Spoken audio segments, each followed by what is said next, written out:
les va? Bienvenidos este martes 6 de febrero a la UNAM Responde. Los saludamos con mucho gusto en este programa informativo que busca seguir compartiendo con ustedes las tareas y el conocimiento que genera nuestra Universidad Nacional Autónoma de México. Quédense con nosotros durante los próximos minutos.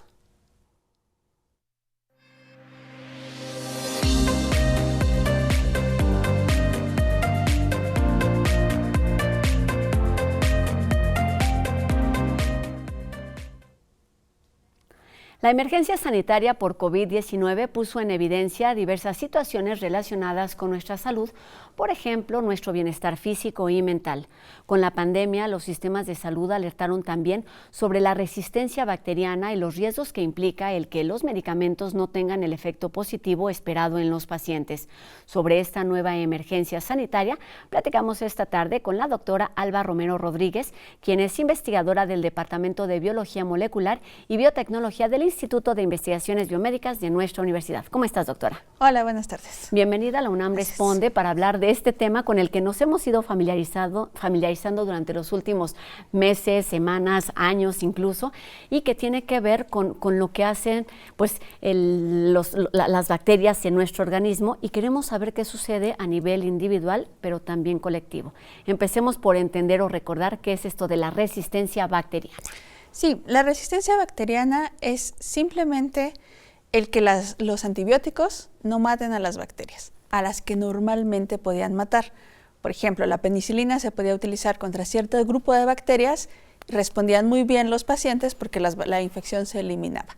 Entonces, cuando sucede esta resistencia, los microorganismos ya no son susceptibles a la acción de los antibióticos y, por tanto, ya no mueren y los pacientes pues no mejoran, las infecciones permanecen en los pacientes. Digamos que es normal que después de un uso prolongado tengan este efecto, pero con la pandemia ¿se aceleró, digamos, este proceso? Sí, sí se aceleró. De hecho, es que los médicos en los hospitales se ven en la necesidad de tratar de prevenir las infecciones asociadas a, por ejemplo, pacientes graves que utilizan respiradores, necesitan tener también antibióticos porque están expuestos a bacterias en los hospitales. De hecho, los hospitales son lugares donde hay muchas bacterias que son resistentes a antibióticos. Entonces, sí se exacerbó. También, esto viene desde la pandemia de la influenza aviar H1N1. De hecho, justamente a raíz de esto, de esa pandemia, fue que se reguló la venta de antibióticos al público, porque antes de eso se podían comprar en la farmacia sin receta, ¿no? Y como en esa pandemia también se vio este incremento en la resistencia, pues se empezó a regular.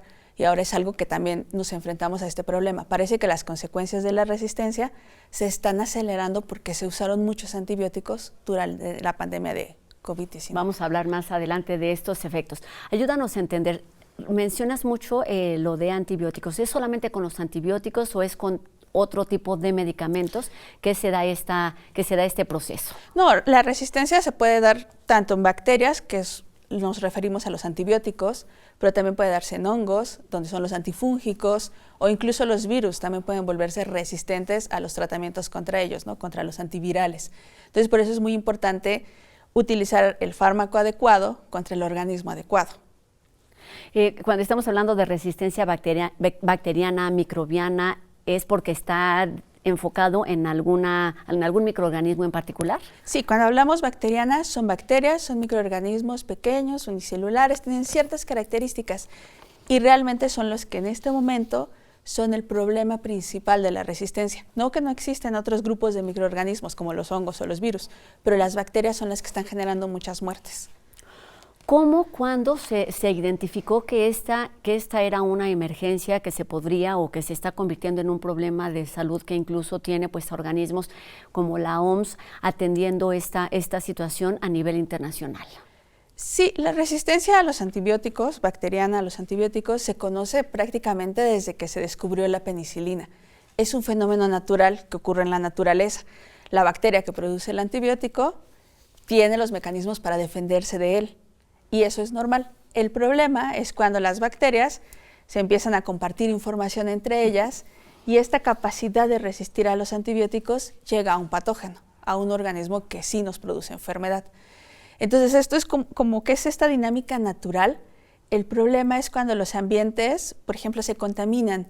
Especies de bacterias que no deberían estar juntas, llegan a estar juntas o están bajo ciertas condiciones que llamamos presiones de selección que favorecen que haya este intercambio de información entre ellas. Te referiste hace unos minutos a la importancia de utilizar los medicamentos adecuados en cada caso.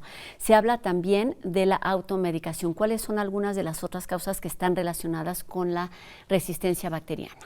Sí, una de las causas también que es bastante importante ha sido el uso de los antibióticos en los alimentos. ¿Por qué? Porque se utilizaban tanto para prevenir infecciones en el ganado, pero también se dieron cuenta que si a los animales pequeños se les administraban antibióticos, estos crecían más grandes y más gordos. Entonces fue una forma de incrementar la productividad del ganado, ¿no? Tener más alimento para una población que también estaba creciendo. Entonces esta es una de las causas importantes también de la resistencia. De hecho, en países europeos ya se prohíbe el uso masivo de estos antibióticos para alimentos para consumo humano. Entonces, esa es una de las partes importantes. Otra, bueno, lo que hablábamos de la automedicación. Otra cosa que se está estudiando mucho es cómo la contaminación puede estar influyendo en la selección de estas bacterias resistentes. Incluso el uso de desinfectantes cuando no es necesario, como el cloro, si se utiliza demasiado, también está favoreciendo la selección de algunos de estos microorganismos. Las aguas tratadas o maltratadas que son vertidas al ambiente también son una fuente importante de diseminar la resistencia a los antimicrobianos. Esto contesta un poco lo que te iba a preguntar enseguida. ¿Cómo se estudia? ¿Cómo se sabe que algo raro está pasando o que algo se está acelerando en este tipo de procesos que, tienen que estudiarse de forma microscópica y que además reacciona de manera distinta quizás si es una persona, si es en cierta ubicación, si es con distintos genes? ¿Cómo se identifica que algo extraño está pasando en el organismo y que los efectos, digamos, de los medicamentos no son los adecuados? No, pues eso se puede ver claramente en los hospitales, ¿no? Cuando llega una persona con una neumonía y los médicos tratantes recetan cierto antibiótico y el paciente, los síntomas no mejoran. Se hace un cultivo, se identifica el microorganismo, está ahí. Y entonces lo que podemos hacer, o lo que normalmente se debería hacer, es probar diferentes antibióticos contra ese microorganismo. Y sabemos por su tipo de microorganismo, porque los microorganismos tienen diferentes propiedades, decimos, este microorganismo debería ser susceptible a este y a este antibiótico. Y si no está respondiendo a ninguno, pues ya, es un organismo que seguramente es resistente. Entonces ahí tenemos que ir a mirar los genes para entender qué es lo que está pasando. Esa es una parte. Otra parte es justamente a raíz de la pandemia de COVID-19, analizar las aguas residuales, porque ahí nos podemos dar cuenta qué se está moviendo en la población. Si hay microorganismos emergentes, si están aumentando concentraciones de antibióticos, etcétera. Nos puede hablar de muchas cosas el análisis de este tipo de aguas. Y esto es delicado porque hay efectos a nivel individual y a nivel colectivo. El primero es que un medicamento no cure la necesidad que estás solicitando. ¿Puede tener algún otro tipo de reacción adversa, algún efecto secundario? ¿Los antibióticos como tal? Sí, cuando no hace el efecto que están buscando, ¿puede tener otro tipo de reacciones? Sí. Los antibióticos, cuando se descubrieron y se comenzaron a comercializar, se les llamó la bala mágica. ¿Por qué? Porque curaban las infecciones bacterianas rápidamente, aparentemente sin efectos secundarios. Claro, hay personas que son alérgicas a los antibióticos y van a tener una reacción exacerbada a ellos, ¿no? Que puede poner incluso en peligro su vida. Pero un efecto del que no nos dimos cuenta cuando se comercializaron, porque es muy sutil, es que estos antibióticos tienen efectos sobre las bacterias que viven en nuestro cuerpo. También las pueden matar, y son las bacterias que nos ayudan a estar vivos, que nos ayudan a sintetizar vitaminas, a la digestión, etc. Entonces, por un lado, las pueden matar, pero por el otro, también les pueden ayudar a que incrementen la cantidad de genes de resistencia que tienen, que son los responsables de esta resistencia, y que los empiecen a intercambiar con otros organismos. Entonces también se vuelve un ciclo ahí importante. Además, la parte ambiental, que ahora, como ha dicho la Organización Mundial de la Salud, es una salud, ¿no? Nosotros, el ambiente, los animales, todos estamos interconectados. ¿hay manera de que estos efectos se reproduzcan, digamos? O sea, tiene un efecto comunitario. Claro. Y entonces eso se estudia de otra manera. ¿Qué sucede en términos de investigación en sistemas de salud, en cuanto a políticas públicas? ¿Cómo se estudia y cómo se atiende la resistencia bacteriana? Bueno, para la resistencia bacteriana, uno de los enfoques principales es hacer análisis epidemiológicos en hospitales, ¿no? Hay redes de hospitales que empiezan a monitorear qué patógenos están incidiendo en la población y a qué antibióticos son resistentes. Eso es algo que se estudia, lo que habíamos comentado sobre el tratamiento de las aguas residuales. Y nosotros estamos haciendo pues investigación también muy básica, comenzar a entender cómo es que las bacterias se intercambian información, quién le da información a quién, a través de qué mecanismos. Eso también es algo que estamos haciendo. Esto tiene que ver con tu especialidad, es decir, sí. Todo esto sucede al interior del sistema, de los intestinos, del sistema inmunológico, la microbiota, sí. Y hay posibilidad, digamos, de prevenir esto con alimentación, con alguna alternativa. Claro, mantener la microbiota intestinal, que es la más estudiada, mediante una dieta sana, pues es fundamental, porque es como nuestra primera defensa. Es lo que nos va a defender de una infección. Entonces, si ni siquiera me enfermo, no necesito consumir antibióticos. Claro. Entonces, ese sería como el primer punto, mantener este sistema de defensa de mi organismo. Y se habla también como de la corresponsabilidad entre pacientes, entre médicos, entre políticas públicas. ¿Cuáles son las alternativas que se están planteando ya? Porque, pues bueno, la OMS habla de alguna estimación que incluye que al menos 50 millones de personas podrían morir por esta causa en el 2050, lo cual es una situación o una cifra alarmante. Sí, pues precisamente estas regulaciones en el sentido de la venta de antibióticos, el uso de antibióticos para la producción de alimentos, también dentro de los hospitales se está haciendo restricciones en los antibióticos que se pueden utilizar. ¿A qué me refiero con esto? Vamos a guardar este antibiótico que es nuestro último recurso y solo se va a utilizar bajo ciertos criterios. Si no, vamos a probar antes con otros. Entonces también por eso hay estos antibióticos como de último recurso y que solo pueden ser empleados bajo ciertas circunstancias. También otra cosa que se está haciendo es dejar de utilizar los antibióticos un tiempo, porque si el antibiótico ya no está presente, las bacterias pues dejan de estar compartiéndose esta información, que es un gasto de energía para ellas, y entonces pues lo dejan ahí porque ya no hay antibiótico y se pierde esa información, por decirlo de alguna manera. Okay. Y entonces después podemos volver a utilizar ese antibiótico porque ya se perdió esta información. Entonces eso es algo que también se está haciendo.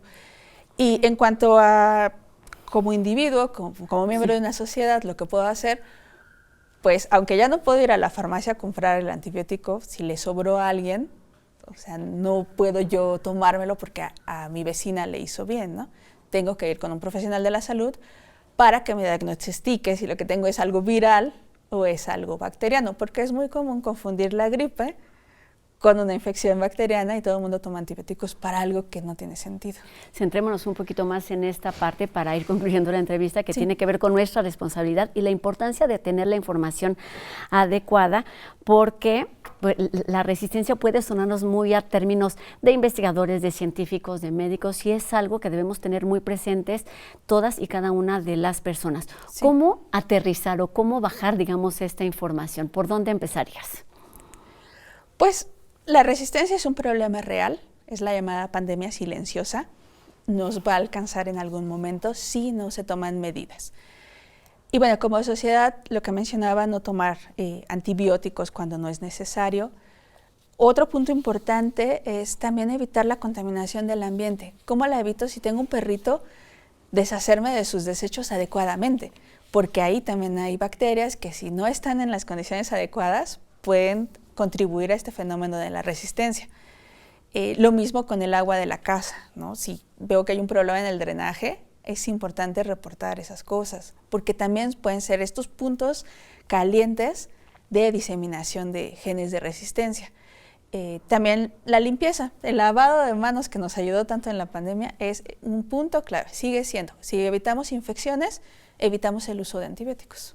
nos ayuda todo y es importante reiterar y tener claro que estamos conectados, que la salud de las personas, de los animales y del ambiente recae en la salud de todos nosotros. Para terminar, hay una iniciativa universitaria que está trabajando ya en esto, que es el PUCRA. El PUCRA. Cuéntanos un poquito de algunas de las acciones, cómo trabaja, para que se entienda, digamos, como una de las respuestas de la universidad también a esta emergencia sanitaria internacional. Sí, el PUCRA es una red, es un programa universitario que constituye una red de hospitales que están haciendo este monitoreo epidemiológico de las bacterias que están presentes en los hospitales y a qué son resistentes. Entonces, saber qué está pasando, qué bacterias están afectando a los pacientes y cuáles son sus resistencias, nos permite entender cómo se está movilizando la resistencia, cómo está impactando a los pacientes. Y desde este conocimiento, desde esta investigación, por supuesto, se proponen alternativas, están ahí distintos programas universitarios a los que debemos estar atentos, pero me parece muy bien lo que dijiste. Comencemos por lo básico, por lo que nos toca, que es el lavado de manos, la higiene, el estar atentos a lo que sucede en nuestro organismo, en nuestro alrededor, y entonces podemos ayudar con estas pequeñas acciones para que pues la resistencia microbiana que ya está aquí, que ya está encendida la alerta, se pueda controlar, disminuir en los próximos años. Y la otra parte, por supuesto, es evitar la automedicación. Claro. Pues terminamos con esta información, doctora Alba Romero Rodríguez, investigadora del Instituto de Investigaciones Biomédicas de nuestra universidad. Gracias por estos minutos y pues que nos queden todas estas tareas pendientes de lo que sí podemos hacer en términos de salud y de bienestar. Gracias, doctora. Gracias. Muy buenas tardes. Y bueno, cambiamos de tema. Si cuentas con una trayectoria acreditable como poeta, escritor, investigador o académico, el Colegio de San Ildefonso, en colaboración con la Fundación para las Letras Mexicanas, te invita a participar en alguna de las 3 categorías del concurso Estancia Literaria Octavio Paz, ya sea poesía, ensayo en artes visuales o ensayo para la literatura infantil y juvenil. Tienes hasta el 19 de febrero para presentar tu propuesta y bueno, toda la información la encuentras en la página que aparece en nuestra pantalla, sanildefonso.org.mx. Aquí en TV UNAM y en la UNAM Responde es martes de Gaceta. Enseguida, algunos de los artículos que podemos encontrar en el número más reciente de esta publicación universitaria, que van desde programas ambientales hasta innovaciones educativas.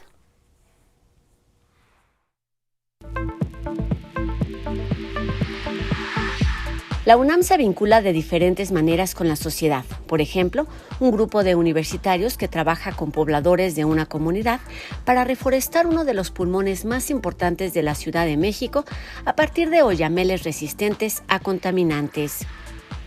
¿Qué es el escapismo emocional? Especialistas universitarios nos explican sobre el síndrome de Houdini y las razones por las que mucha gente evita los compromisos e incluso se le dificulta hacerse responsables de sí mismos. Dar a conocer proyectos, herramientas y recursos abiertos relacionados con la innovación educativa es el objetivo de Platicadito sin tanto rollo, un podcast creado por la Coordinación de Universidad Abierta, Innovación Educativa y Educación a Distancia de la UNAM.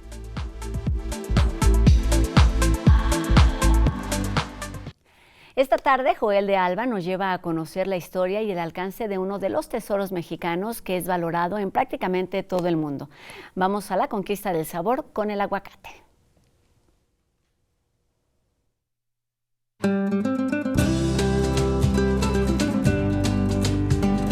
El aguacate es originario del centro de México, así como las partes altas de Guatemala.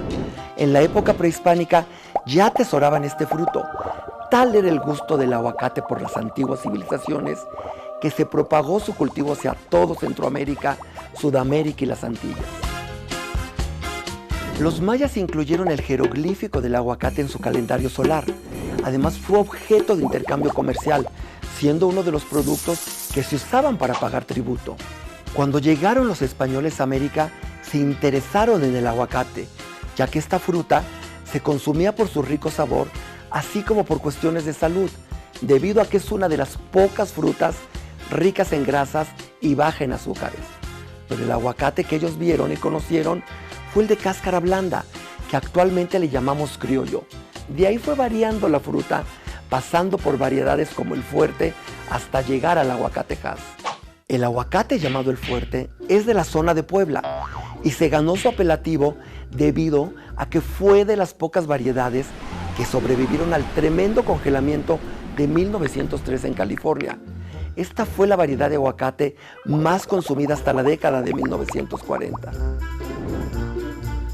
Hasta que llegó el aguacate Hass, una variedad que se creó en el huerto de un cartero de California, de nombre Rudolf Hass, en 1926, y patentó el árbol en 1935, siendo el primer árbol con patente en Estados Unidos, y fue introducido al mercado en la década de 1960. Actualmente es la variedad más cultivada a nivel mundial y es el aguacate más común en los mercados, ya que el fruto no madura hasta que se corta del árbol, aguantando largas travesías para la exportación.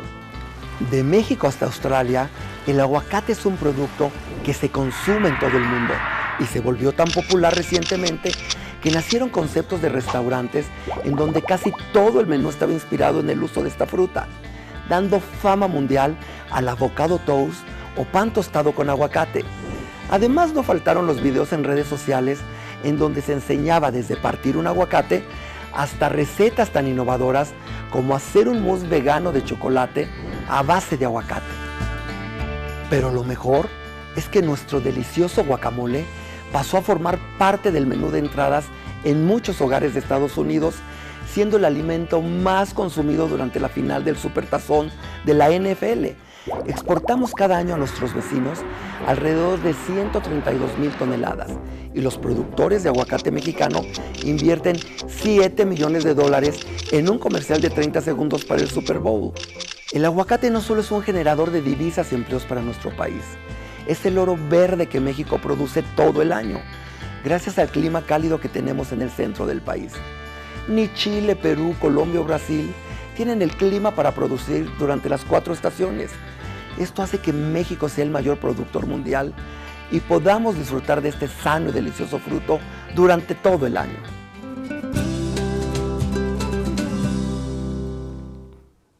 Y recuerden que pronto cambiaremos de frecuencia. Enseguida los pasos que deben seguir para continuar con nosotros en TV UNAM. Sintonizar la nueva frecuencia de TV UNAM es muy fácil. Sigue estos sencillos pasos para reprogramar tu televisión. Toma el control remoto de tu televisión. Presiona el botón Menú. Busca Ajustes o Configuración. También puedes hacerlo directamente desde la opción Antena o Cable. Selecciona Búsqueda automática de canales. Asegúrate de que la opción digital está encendida. Espera a que cargue y ¡listo! Disfruta tus programas favoritos de TV UNAM por el 20.1 con mejor calidad y mayor cobertura. Si tienes alguna duda, pregúntanos a través de nuestras redes sociales.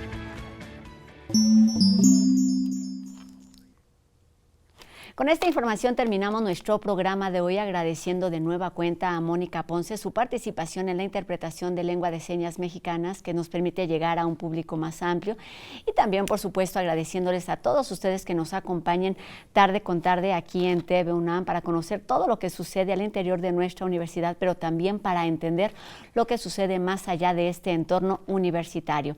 Les recordamos que podemos estar en comunicación a través de nuestras redes sociales, ustedes ya las conocen, y están apareciendo en este momento en nuestras pantallas para que nos hagan llegar sus dudas, sus comentarios, no solamente con respecto a la frecuencia que vamos a cambiar pronto, sino también con respecto a los temas que les gustaría que aquí abordáramos. Recuerden también que nos encontramos mañana a 2:30 de la tarde y por supuesto también gracias a todo el equipo que hace posible esta transmisión día con día aquí en TV UNAM y por supuesto también desde el máster. Mi nombre es Rosa Brizuela, nos vemos aquí mañana. Adiós.